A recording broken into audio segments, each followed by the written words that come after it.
Hello guys, welcome back to my channel Vishwas Kulbuna. I am Shefali, your chemistry teacher. Students, welcome back after a long break. I hope you have completed your work till now. Students, we will continue our chapter structure of atom of +1 chemistry. Quantum number आज का हमारा topic है. इससे पहले मैंने आपको orbit और orbital के डिफरेंस तक ये चैप्टर कंप्लीट करा दिया था. वहाँ तक उसी के कंसेप्ट को हमने आगे स्टडी करना है, जो कि मैंने आपको बताया था अगले टॉपिक में पढ़ेंगे क्वांटम नंबर में, जो कि मोस्ट इम्पॉर्टेंट टॉपिक है इस चैप्टर का. इसी से हमें ऑर्बिट और ऑर्बिटल के कुछ कंसेप्ट क्लियर होंगे, जो मैंने कहा था आपको आफ्टर ए लॉन्ग ब्रेक मैं बताऊंगी कि क्वांटम नंबर्स क्या होता है. उसमें हमने ऑर्बिट्स के बारे में पढ़ लिया था, ऑर्बिटल्स के बारे में पढ़ लिया था, जो कि बोहर्स की थ्योरी के अकॉर्डिंग था. एक्चुअल में जो क्वांटम नंबर्स थे, इन्होंने ही अच्छे से ऑर्बिट और ऑर्बिटल का कंसेप्ट एक्सप्लेन किया था. इन्होंने बहुत डिटेल में बताया. इनसे हमें पता चला क्वांटम नंबर्स की हेल्प से कि किसी भी ऑर्बिट का ऑर्बिटल कौन सा होगा, किसी भी एटम का शेल कौन सा होगा, उसका सबशेल कौन सा होगा, ये सब हमें पता चलता है क्वांटम नंबर से. अब जो क्वांटम नंबर्स होते हैं, सबसे पहले तो आपको ये माइंड में रखने पड़ेंगे कि ये 4 तरह के होते हैं. इसके क्या होते हैं? 4 टाइप्स होते हैं. पहला टाइप्स क्या होता है? जो है प्रिंसिपल क्वांटम नंबर, जो किसके बारे में बताता है? पहले मैं इसके बारे में बताऊंगी, जिसको हम डिनोट किससे करते हैं? स्मॉल एन से. प्रिंसिपल क्वांटम नंबर होता है जो क्या बताता है, जिसके बारे में मेन इसकी डिस्कशन है. मेन किस लिए दिया गया ये quantum number? Main energy shell को और लेवल को बताता है जहाँ पर इलेक्ट्रॉन प्रेजेंट होता है. मेन शेल के बारे में बताता है इन which electron is present.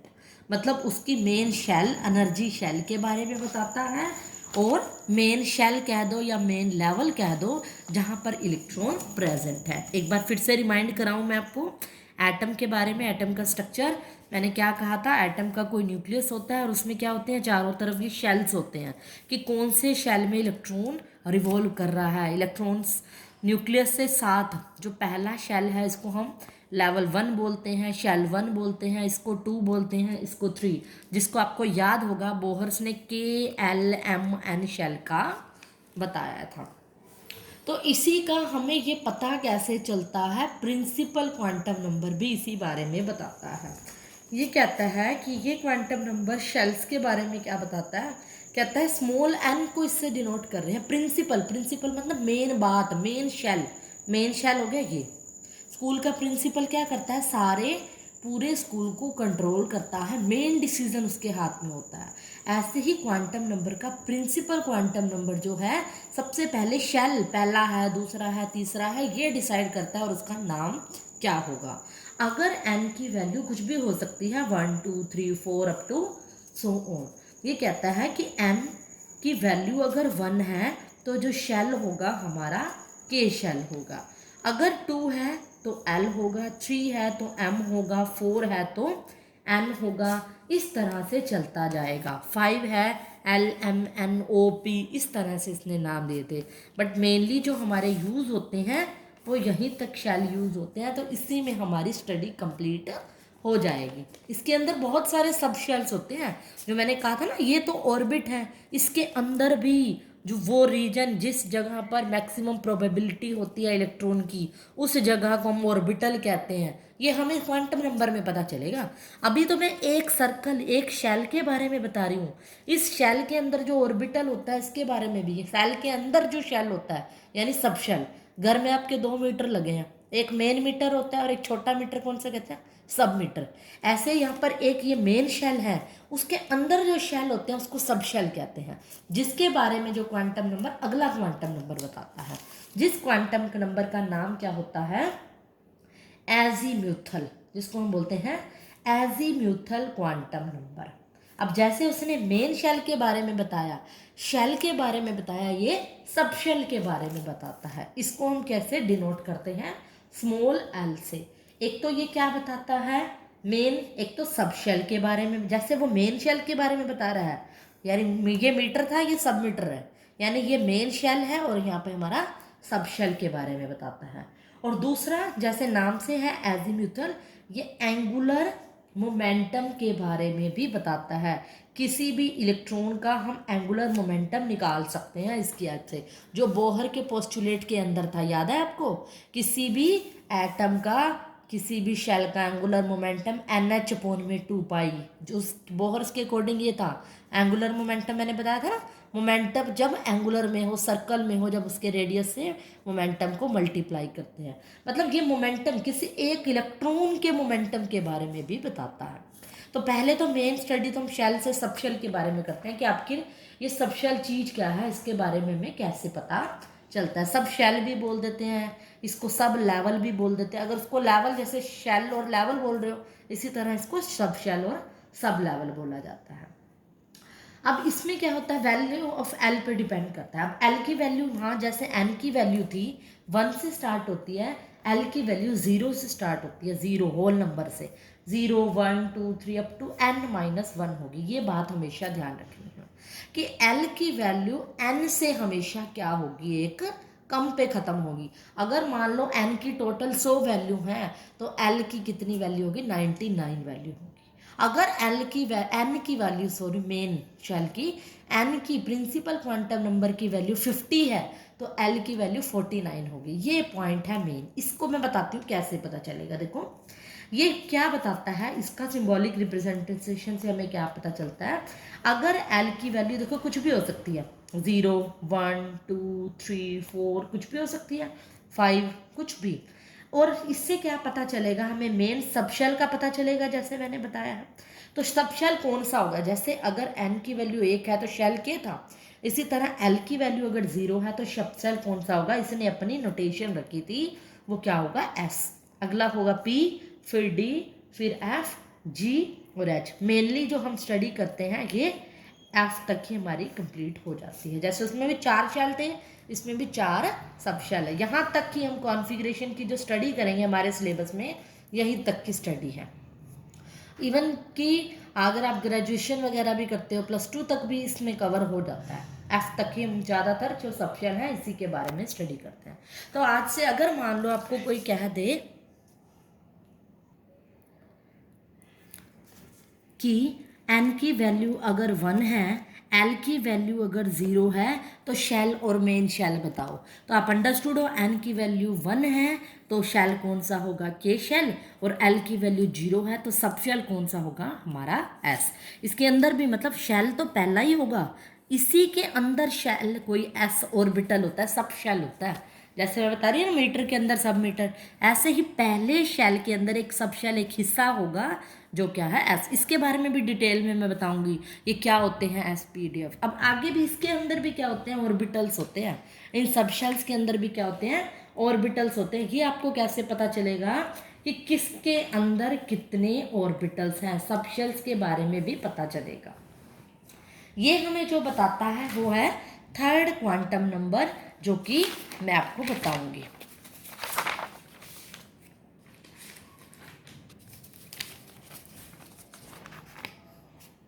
Third जो हमारा क्वांटम नंबर है, मैग्नेटिक क्वांटम नंबर।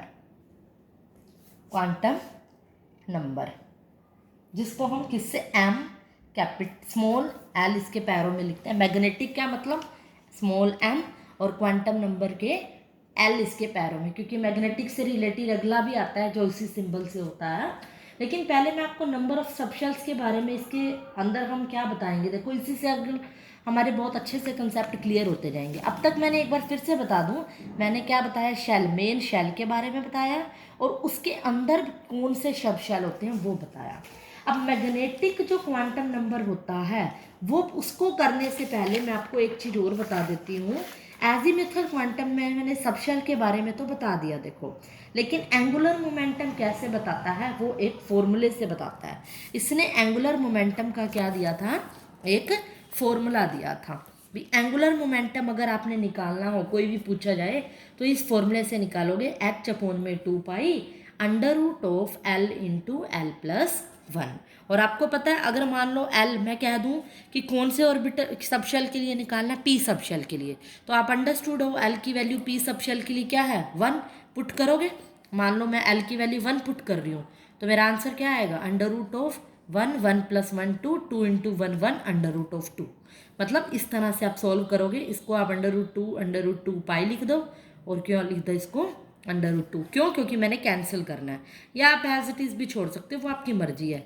तो आंसर आ गया h/, में अंडर रूट 2 पाई बाहर। मतलब इस तरह भी लिख सकते हो या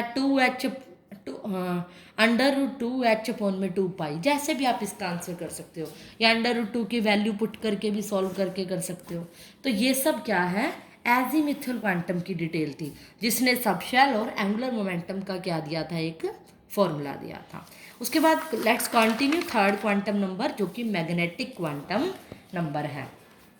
अब मैग्नेटिक क्वांटम नंबर एक्चुअल में क्या बताता है, किसी भी इलेक्ट्रॉन का बिहेवियर के बारे में बताता है। Electron behaviour in magnetic field, कि जब किसी इलेक्ट्रॉन को मैग्नेटिक फील्ड में रखेंगे तो उसका इलेक्ट्रिक जो मैग्नेटिक बिहेवियर होगा, वो इलेक्ट्रॉन का बिहेवियर होगा वो कैसा होगा। इलेक्ट्रॉन का जो मूवमेंट होता है वो उसके मैग्नेटिक फील्ड पे डिपेंड करता है। किसी भी अगर इलेक्ट्रॉन को आपने मैग्नेटिक फील्ड में रख दिया तो उसकी मूवमेंट पे फर्क पड़ता है, जो कि गिवन होता है। जिससे हमें किसका पता चलता है मेन, कि जब आप किसी भी कोई मैग्नेटिक फील्ड लगा रहे हो तो इलेक्ट्रॉन किसी जो सबशेल के अंदर है मान लो, तो वो क्या करेंगे ओरिएंट करने लग जाएंगे, घूमने लग जाएंगे, चलने लग जाएंगे एक पर्टिकुलर रीजन के अंदर, एक पर्टिकुलर स्पेस के अंदर। मान लो इस सबशेल के अंदर है, शेल के अंदर है, इस सब शेल के अंदर है, और मैंने मैग्नेटिक फील्ड लगा दिया, वो एक पर्टिकुलर रीजन में ओरिएंट करेंगे, बिहेवियर चेंज होगा उसका, घूमेंगे, और वो किस जगह पे आएंगे, किस पोजीशन पे आएंगे, उस पर्टिकुलर जगह को हम क्या कहते थे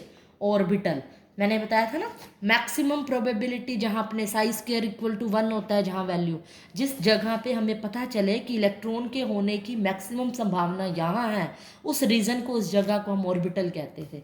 तो इस मैग्नेटिक क्वांटम नंबर से हमें किसका पता चलता है, इन शॉर्ट में कहें तो ऑर्बिटल का पता चलता है। जैसे उसमें सब शेल का पता चलता था, सब शेल का अंदर का हिस्सा भी कौन होता है ऑर्बिटल का। ये कैसे पता चलता है, देखो बड़ा इंटरेस्टिंग है। एम एल की वैल्यू ये किस पे डिपेंड करती है, -L up to +L। -L up to +L के बीच में क्या आता है, 0 भी आता है। मतलब इसके अंदर बीच की बहुत सारी वैल्यूज़ होती हैं। जैसे मैं अब एक एग्जांपल लेके बताती हूँ। अगर मान लो मैंने कह दिया L की वैल्यू 0 है, L की वैल्यू 0 इसमें पुट करो, ML क्या होगा -0, बीच में 0 अप टू 0, -0 और 0 के बीच में एक ही वैल्यू आती है 0, तो ML की वैल्यू क्या हो जाएगी 0 हो जाएगी। तो ये क्या हो जाएगा इसका मैग्नेटिक क्वांटम नंबर। एक और एग्जांपल देती हूँ, L की वैल्यू 1 पुट करती हूँ, देखो तो -L की जगह पुट करो, ये मेन फॉर्मूला है इसका, -1 0 +1, -1 0 और +1 के बीच में कौन कौन सी वैल्यू है, टोटल भी लिखना है इसको। -1 आ रहा है एक, तो उसके बाद 0, डेसिमल वाली वैल्यू नहीं लिखनी, पूरी इंटीजर्स लिखने। ML की वैल्यू कितनी वैल्यू हो जाएंगी, 3 वैल्यू हो जाएंगी। यानी अगर L की वैल्यू 1 हो जाएंगी तो ऑर्बिटल कितने हो जाएंगे उसके अंदर, 3। और मैंने आपको कहा था जब L की वैल्यू 1 होंगी तो आपका सबशेल कौन सा होगा, P। यानी P सबशेल के अंदर अगर कोई भी P सबशेल है तो इसके अंदर कितने ऑर्बिटल होते हैं, इससे ये बात प्रूव होगी, 3 ऑर्बिटल। उसको ऐसे दिखाते हैं, ये भी आगे इसके होते हैं, PX होता है, कोई PY PZ, ये मैं आपको डिटेल में शेप्स वगैरह बताऊंगी, तब बताऊंगी कि एक सबशेल के भी कई ऑर्बिटल्स होते हैं। वो ऑर्बिटल कितने होते हैं ये फिक्स होता है, हमेशा P सबशेल के 3 ही ऑर्बिटल मिलेंगे, ये आप कैलकुलेट कर सकते हो। अगर मान लो L की वैल्यू मैं 2 पुट करती हूँ तो ML मेरा क्या होगा, देखो -2 अप टू 0 2। अब -2 के बीच में कितनी वैल्यू आएंगी, -2 -1 0, 0 के बाद 2 तक 1 2, तो ML की वैल्यू कितनी हो गई, 5 वैल्यू होगी टोटल, यानी 5 ऑर्बिटल हो गए, क्योंकि ये ऑर्बिटल के बारे में बताता है ना मेन। और L की वैल्यू 2 थी तो सबशेल कौन सा था, D, यानी D सबशेल के अंदर ऑर्बिटल कितने होते हैं, 5। तो ये पता चलता है। इसके भी नाम होते हैं DXY DYZ GZX DX² - Y² D Z scale, इसके बारे में मैं आपको बताऊंगी जब शेप्स बताऊंगी कि इसके नाम कैसे रखे जाते हैं। तो आपको ये पता चल जाएगा किस सब शेल के अंदर आगे कितने ऑर्बिटल हैं, ये आपको किससे पता चलता है, मैग्नेटिक क्वांटम नंबर से। मेन आपको इसकी डेफिनेशन पता होनी चाहिए अगर क्वांटम नंबर, उसको सिंबल वो किस बारे में बताता है और उसका फॉर्मूला ये पता चल गया तो आपको बहुत अच्छे से क्लियर हो जाएगा। लास्ट क्वांटम नंबर जो है बहुत छोटा सा है, जो कि स्पिन क्वांटम नंबर, जिसको हम स्पिन क्वांटम नंबर कहते हैं। इसको भी एम, इसके नीचे एस लगा देते हैं बस, कि स्मॉल एस हो जाएगा, एल हो जाएगा तो वो मैग्नेटिक, एस हो जाएगा तो स्पिन। इसमें कहते हैं कि कोई भी जो इलेक्ट्रॉन होता है एटम के अंदर वो रिवॉल्व न्यूक्लियस के चारों तरफ नहीं कर रहा होता। इसके अकॉर्डिंग वो कहता है कि इलेक्ट्रॉन क्या करता है, रिवॉल्व नहीं कर रहा होता, बल्कि वो क्या कर रहा होता है, एक्सिस के चारों तरफ स्पिन कर रहा होता है, इस तरह से स्पिनिंग अराउंड द न्यूक्लियस। एक बार अच्छे से फोकस करो, स्पिनिंग कैसे होती है, देखो इस तरह से, ऐसे। ये कहता है कि इलेक्ट्रॉन इस तरह से स्पिन कर रहा होता है, दो डायरेक्शन में करता है ये स्पिन। जब करता है जो electron spinning around the nucleus, दो डायरेक्शन में करता है। वो कौन कौन सी डायरेक्शन होती हैं, एक तो होती है क्लॉकवाइज और एक होती है एंटी क्लॉकवाइज। दो ही डायरेक्शन के अंदर वो क्या करता है, इलेक्ट्रॉन स्पिन करता है। और इसको हम किससे डिनोट करते हैं, एक क्लॉकवाइज करेगा तो हम इसको सिंबल ऐसे दिखा देते हैं, और इसके अंदर एंटी क्लॉकवाइज में ऐसे। स्पिन की दो ही वैल्यूज होती हैं, प्लस हाफ और माइनस हाफ। हमेशा इसके अंदर हम दो ही वैल्यू लेके चलते हैं कि या तो प्लस हाफ में स्पिन कर रहा होगा, क्लॉकवाइज कर रहा है, और एंटी क्लॉकवाइज में कर रहा है तो माइनस हाफ। सिर्फ स्पिन के बारे में बताता है। मतलब जैसे मैंने आपको पीछे ऑर्बिटल बताए, पी के अंदर 3 ऑर्बिटल हैं और हर के अंदर, ये आगे मैं आपको डिटेल में बताऊंगी। मान लो इसके अंदर 2 इलेक्ट्रॉन आ रहे हैं, 2 ही आ सकते हैं हमेशा, आगे ये अगला प्रिंसिपल बताएगा। तो उसके अंदर वो डायरेक्शन में होंगे, अपोजिट डायरेक्शन के अंदर होंगे। एक इलेक्ट्रॉन ऐसे आएगा और एक ऐसे आएगा, मतलब एक क्लॉकवाइज होगा और एक एंटी क्लॉकवाइज होगा। तो स्पिन के बारे में बताता है, एक की वैल्यू प्लस हाफ होगी और एक की माइनस हाफ होएगी। अगर मैं कहूँ 2 ही इलेक्ट्रॉन है, इसकी वैल्यू प्लस हाफ है, इसकी माइनस हाफ है, इन दोनों को टोटल करो कितनी हो जाएगी, 0 हो जाएगी ना स्पिन। तो इस तरह से आप स्पिन भी कैलकुलेट कर सकते हो। अगर मान लो इस तरह से 3 इलेक्ट्रॉन है, इसकी प्लस हाफ, इसकी माइनस हाफ, इसकी प्लस हाफ, कितनी हो जाएगी 1 माइनस हाफ, कितनी होगी टोटल हाफ। मतलब इन सारों को टोटल करके आप निकाल सकते हो। ये पॉइंट अच्छे से समझना है। और जैसे उसमें हम एंगुलर क्वांटम मोमेंटम निकालते थे, इसमें हम स्पिन एंगुलर मोमेंटम भी निकाल सकते हैं। इसने ये भी बताया था एक मेन, स्पिन एंगुलर मोमेंटम किस फॉर्मूले से निकालते हैं, जैसे वही था, उसकी जगह एस की जगह यहाँ एल की जगह एस आ जाएगा। h/2 under root of s into s+1। और s की वैल्यू हमेशा क्या होगी, प्लस हाफ और माइनस हाफ, लेकिन इस फॉर्मूले के अंदर s की वैल्यू हमेशा हाफ, जो आप यहाँ से निकालोगे वो पता चलेगी। मान लो मैंने कहा 3 इलेक्ट्रॉन्स के लिए निकालनी है, तो 3 इलेक्ट्रॉन ऐसे आएंगे। ये डिटेल में आगे प्रिंसिपल करोगे ना, तब उसकी आपको निकालनी आएगी। इसके न्यूमेरिकल्स कराऊंगी मैं क्वांटम नंबर के, फिर क्लियर होगा। मान लो एक बार फिर भी बता देती हूँ, एक की वैल्यू प्लस हाफ, अगले की माइनस हाफ, इसकी प्लस हाफ, तो सारा को टोटल करोगे हाफ, तो एस की वैल्यू टोटल वैल्यू लिखनी होती है।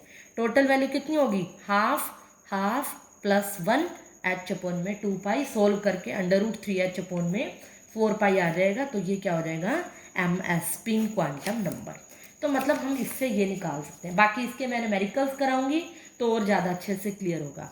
फर्स्टली इसकी डेफिनेशन, ये किसके बारे में बताता है, और उसके फॉर्मूले, इसको बहुत अच्छे से फोकस करो, तभी अगला टॉपिक समझ में आएगा, नहीं तो नहीं आएगा। तो सबसे पहले इसके नोट्स बनाओ, अच्छे से क्लियर करो। That's all for today.